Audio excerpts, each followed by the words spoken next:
अस्सलाम वालेकुम वरहमतुल्लाहि वबरकातुहू। मेरा नाम डॉक्टर असदुल्ला सुमरो है। मैं यहाँ अल्तमश जनरल हॉस्पिटल में माहिर अमराज कल्ब और हार्ट फेलियर स्पेशलिस्ट हूँ।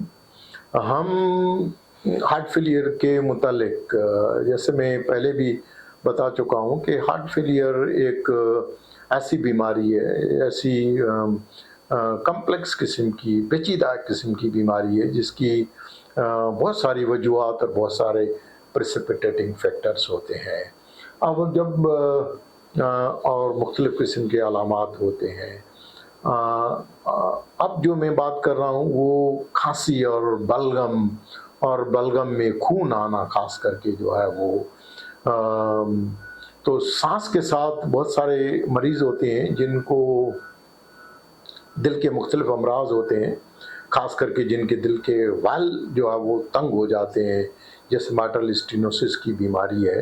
तो ये जो माइट्रल स्टेनोसिस की बीमारी है उसमें कुछ मरीज़ों में ये होता है कि सांस के साथ, सांस की तकलीफ़ के साथ खांसी होती है और वो खांसी ज़्यादातर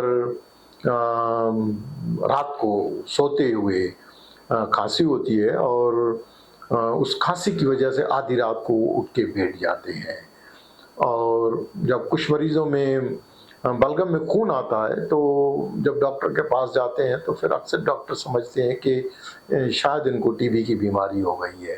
तो जब सीने का वो एक्सरे वगैरह करते हैं तो उस एक्सरे में चुनाचे इनका मरीज़ों का जो दिल जो है अभी बढ़ा हुआ नहीं होता है, दिल छोटा होता है, तो वो फिर समझते हैं कि इनको नमूनिया हो गई है। कुछ डॉक्टर ये समझते हैं, क्योंकि मरीज़ फिर कहते हैं कि जी मुझे बुखार भी होता है लेकिन बुखार डॉक्यूमेंटेड चुनाचे नहीं होता है, तो डॉक्टर ये समझते हैं कि उनको बलगम में खून आया, तो वो फिर गलत सिमत में इलाज चला जाता है। यानी हमने देखा है कि टीबी का इलाज जो है वो बहुत सारे डॉक्टर, सीनियर डॉक्टर भी उनको कि टीबी का इलाज देके और देखते हैं कि अगर उसके अलामात में और उसमें अफाका फ़ायदा हो रहा है उसमें, तो वो समझते हैं कि फिर ये टीबी की तकलीफ़ है। तो इलाज जारी रखने से फिर उनको टीबी के इलाज के जो है वो मनफी असरात हो कि उनको जिगर की बीमारी और मुख्तलिफ़ किस्म की तकालीफ़ हो जाती है।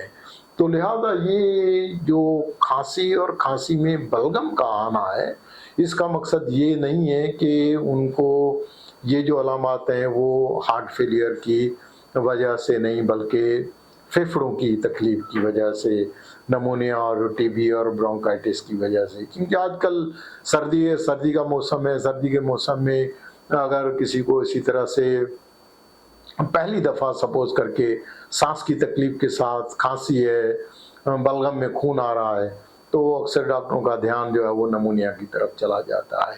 तो बताने का मकसद ये है कि खांसी और बलगम और उसमें खून आना ये दिल की बीमारी भी हो सकती है। तो लिहाजा ख़ास करके जो दिल के वाल्व्स की बीमारियाँ हैं, माइट्रल स्टेनोसिस है, उसमें ये काफ़ी कॉमन है। तो इन अलामात को सिर्फ़ आम दमा या नमूनिया समझ के और उसको नेगलेक्ट नहीं करना चाहिए, क्योंकि अगर इसको नेगलेक्ट किया जाए, उसमें ताख़ीर की जाए, तो फिर ये मर्ज़ इतना बिगड़ जाता है कि फिर उनको अस्पताल में दाखिल होने की नौबत आ जाती है। जब अस्पताल में दाखिल होने की नौबत आ जाती है तो फिर अस्पताल के जो बिल बनते हैं, जो खर्चे होते हैं, वो ना सिर्फ मरीज़ के लिए लेकिन जो उसकी ऑर्गेनाइजेशन है, जो अस्पताल या जो मुखिर हज़रात हैं उनके खर्चे बर्दाश्त करते हैं, तो उनके लिए भी जो है वो खर्चे काफ़ी भारी पड़ जाते हैं। बहुत शुक्रिया।